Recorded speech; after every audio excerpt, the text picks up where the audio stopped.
Hello, beautiful people. It's day 9 of my 30-day diary series where I'm sharing with you things that are coming up for me in the span of 30 days.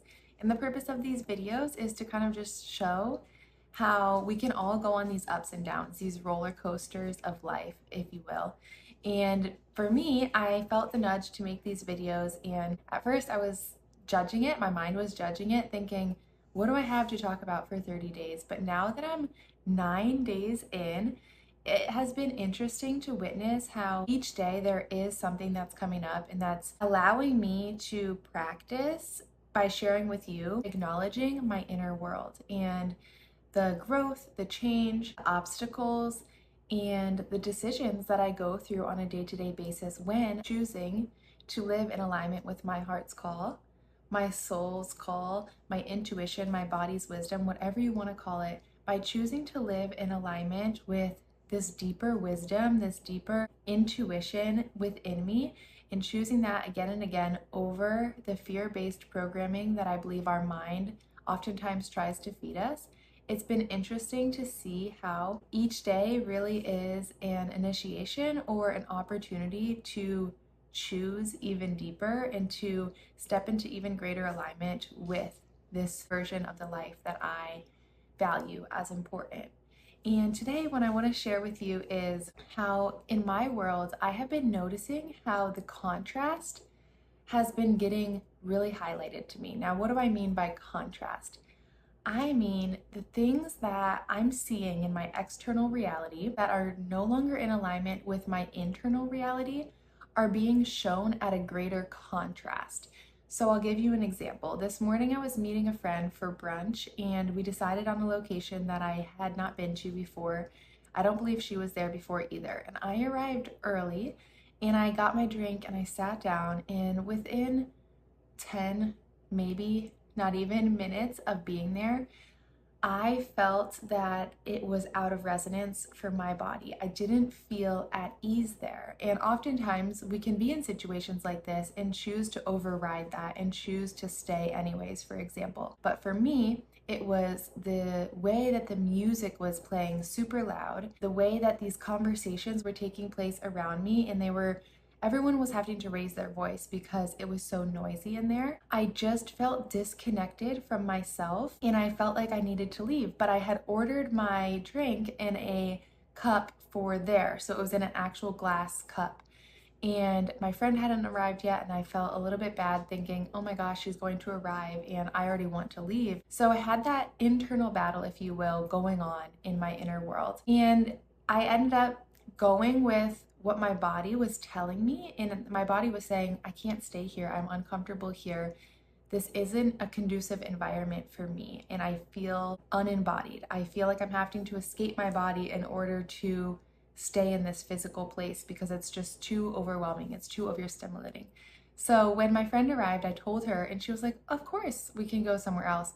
So we went somewhere else, and it was the perfect situation. We both were so happy that we went to this other place, and it just felt right that we were there. But I could have just stayed and pushed through. And the point of me sharing this is how I'm unable to push through now. I'm unable to override the cues that my body is giving me. It's becoming harder and harder to ignore my body's voice, my body's wisdom, and it's becoming this contrast between what is in alignment and what is not in alignment is becoming even more pronounced, and it's making it almost unbearable for me to choose the options that are not in alignment for me. And another example is how I'm doing a lot of dog and house sitting, as you know. And oftentimes in people's homes, they have these scented things, whether it be wall plugins, Febreze sprays, scented trash bags, scented this, scented that. And I don't use any of that stuff.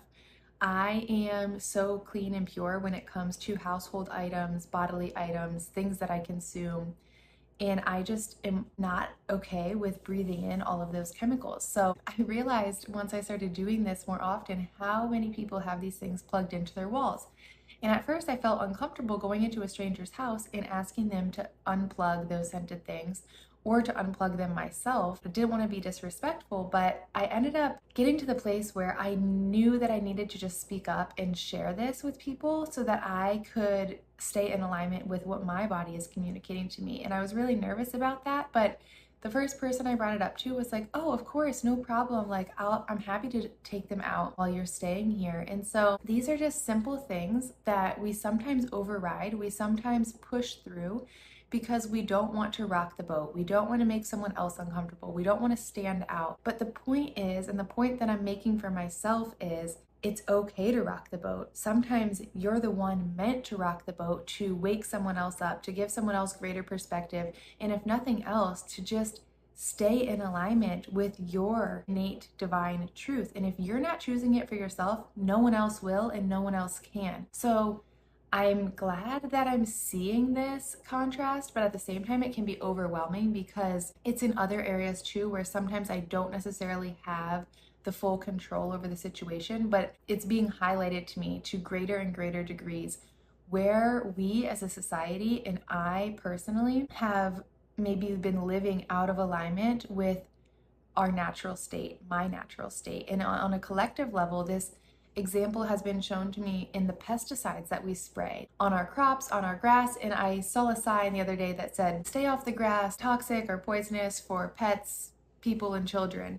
And it just hit me like, we know that this stuff is toxic. We know that there have been lawsuits over things like this, and yet we still spray it in our environment where we live, where our dogs and our animals and our children have to walk on the grass, yet we're spraying a known chemical on the grass. And it is almost unbearable to witness and to watch and to subscribe to, thinking that this is normal, because it's not. And these things that are not natural for me are becoming so hugely highlighted in my reality, and it's becoming black and white. Like, I cannot believe that these are things that we view as normal in our society. So I don't know what's going to happen with that, but I know for me and myself, it's just getting harder and harder to ignore these truths and these black and white realities as they're presented to me in my life. So wherever you're at, if you're beginning to notice these things, if things are becoming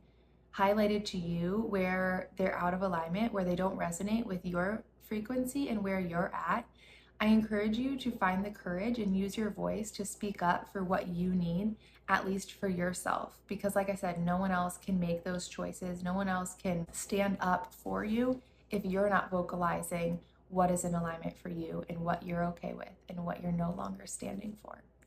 That's all I have for you today, and I look forward to seeing you back here tomorrow.